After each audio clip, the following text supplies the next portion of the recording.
Good day and welcome back to another DBZ Dokkan Battle video. In this video we are going to be taking a look at the performance of the Physical Universe's Last Hope Super Saiyan 3 Goku and Super Saiyan 2 Vegeta, the headlining unit or one of the two headlining units for the 8th anniversary in DBZ Dokkan Battle. So we're going to take a look at just how good these guys are. They are a Power of Wishes or Final Trump Card lead of 170% with an additional 30% for characters who belong to the Connected Hope or Majin Buu Saga category. They raise defense and raise attack, will raise their defense permanently and raise attack for one turn on their 12 key, and on their 18 key they raise their defense and raise their attack for multiple turns. They have attack and defense at 200% plus an additional attack and defense of 50% when HP is 50% or more, and an additional key plus 1 per key sphere, and an additional defense of 100% as the first attacker in the turn. They also have an additional 2 key per key sphere and an additional attack of 100% as the second or third attacker in a turn, and they launch an additional attack that has a great chance of becoming a super attack when key is 18 or more. They will launch an additional super attack when key is 24, and they have key plus 1 and chance of performing a critical hit of plus 10% for every single super attack that they perform. Their standby still skill, has them standby for 5 turns, during which they increase their charge counter by 1 for every key sphere obtained. It can be activated when HP is 50% or less, starting from the 4th turn of battle, or when they have performed 4 or more attacks in battle. They have the same warrior race, Golden Warrior Super Saiyan, experienced fighters prepared for battle, fierce battle, and legendary power as their link sets, and they have Majin Buu Saga Pure Saiyans, joint forces, Final Trump Card, All Out Struggle, Battle of Wits, Connected Hope, Mastered Evolution, Battle of Fate, Power Beyond Super Saiyan Bond the Parent and Child, and Power of Wishes as their categories. In their standby mode, they are unable to attack, however they are with 250% defense, they guard all attacks.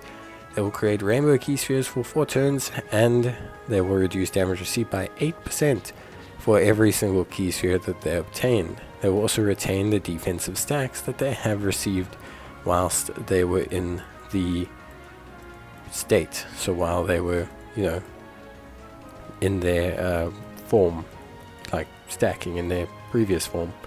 So pretty good stuff. They do change some links. This is not a major issue, at least not for me, and it's pretty good. Honestly, overall, I would say they are a fairly consistent unit. I would say they're pretty good. Obviously, there's a couple things that can be brought up about them, but I think overall they're probably my favorite unit out of this anniversary. I know there are some more units coming, and obviously I also know the Super Saiyan 4 and Goku GT is also very good, but personally, aesthetics wise and just how these guys function in general, I think they're pretty good. Not to mention, I think Final Trump Card is a little bit better a team than the Battle of Fate that we have with the Super Saiyan 4 and Goku GT. So I do prefer that. But yeah, beyond that, there's not really too much else to say. I think Connected Hope, Majin Buu Saga is like okay 30% categories. I think both of the leaders have relatively weak, relatively weak categories, at least on surface level. Not to say that they're terrible, it's just that they're not as good as I think they could have been. Beyond that though, the units are great. Obviously they do stack.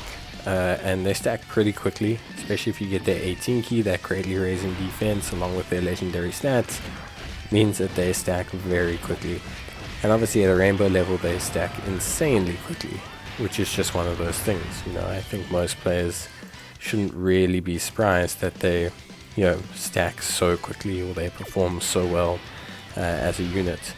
Obviously beyond that, I think in terms of their performance, you can have them as a first slot tank. I think they build their defense up so quickly that you can have them as a first slot tank. I think they are just that good, to be honest with you. And not to mention their actual transformation. Their standby skill makes them incredibly tanky for 4 turns. which is something that's really good and super duper helpful. So you've got both of those kind of things going for them. I know some people give them flack. Personally, I actually find them to be just really a lot of fun to use. I've been using them in obviously a fair chunk of content. I think they're great. The only restriction they have really is their team.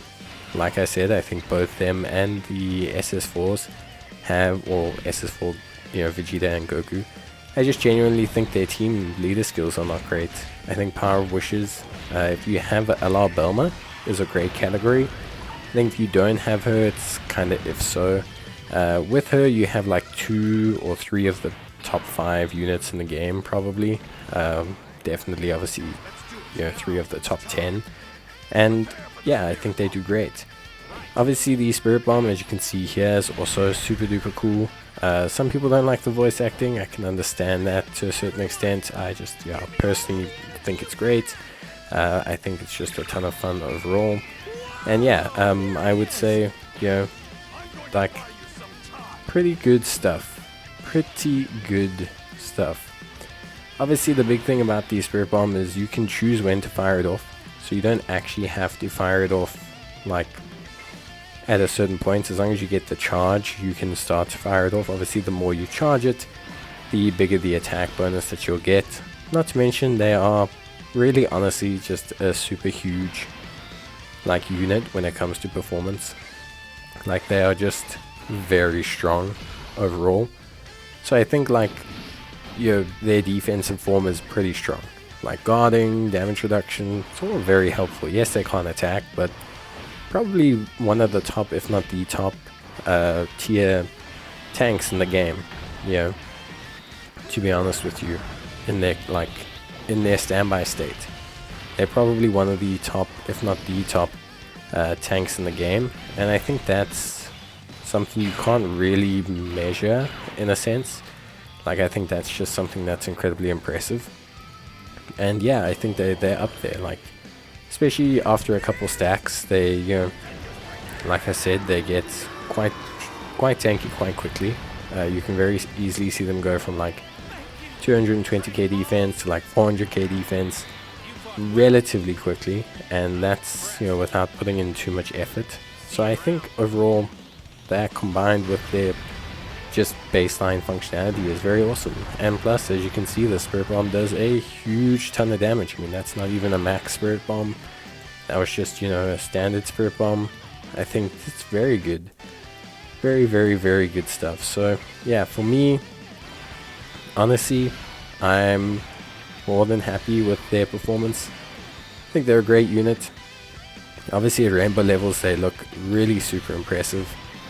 But the big thing about like additional units and things like that, or additional copies I should say, especially for these guys, is just the rate at which they stack that defense. The speed at which they stack at a rainbow level is obviously huge, and it does make them stack substantially quicker, like because it's greatly raising defense. All that additional health and stacking and everything like that is very crucial towards making them function well. And so it's important to understand that yes, when you are looking at them as a unit, that you are kind of saying, okay, how good are they at a set level without the ability to stack super fast? Because at rainbow level they stack so quickly that defensively they're just always going to be on top, because by the third turn you can transform them and they can tank pretty much anyone in the game, which is impressive.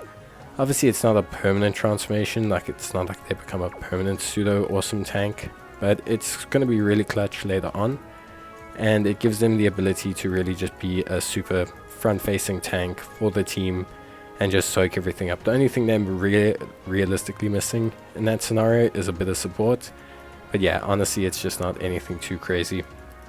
But yeah, I would say that's pretty much it. Obviously in terms of links, they're a super unit, so they don't get a huge amount of like benefit from link leveling, or at least not the same as like an extreme unit would. Most extreme units tend to gain huge amounts of like benefit from Link leveling, they gain a lot of attack, a lot of defense, a lot of this, a lot of that. You don't really get that hugely here, at least not with like, you know, super units. But their link set's pretty good. Here, Golden Warrior, Super Saiyan, Fierce Battle, all of these things are very common and just super duper solid. And yeah, I think they like a fairly good basis to build off of. Yeah, Fierce Battle, Super Saiyan, Golden Warrior, Prepared for Battle, these are all very common links. They don't gain a lot from link leveling, but they're very common. Only really experienced fighters is maybe a little bit strange. Saiyan Warrior race is also fairly common. So yeah, they link up pretty well with any Super Saiyan legendary unit. Super Saiyan Goku, Super Saiyan Gohan, Super Saiyan 2 Gohans, you know, joint Goku and Vegeta units. They pretty much just link up great with any of those. And you got tons of those options, so yeah, there's really not that big a deal. But yeah, honestly, I would say they're super duper good units. I think they do an exceptional job, and I'm honestly just very impressed. I think at the rainbow level, they obviously are one of the top units in the game. I think they're incredibly good, and the only real letdown I have with them is just their leader skill. I think running them as a friend is not super great because of the teams that you can build around them. But yeah, that's going to be it from me. Hope you guys enjoyed the video, and I'll see you guys next time. Bye.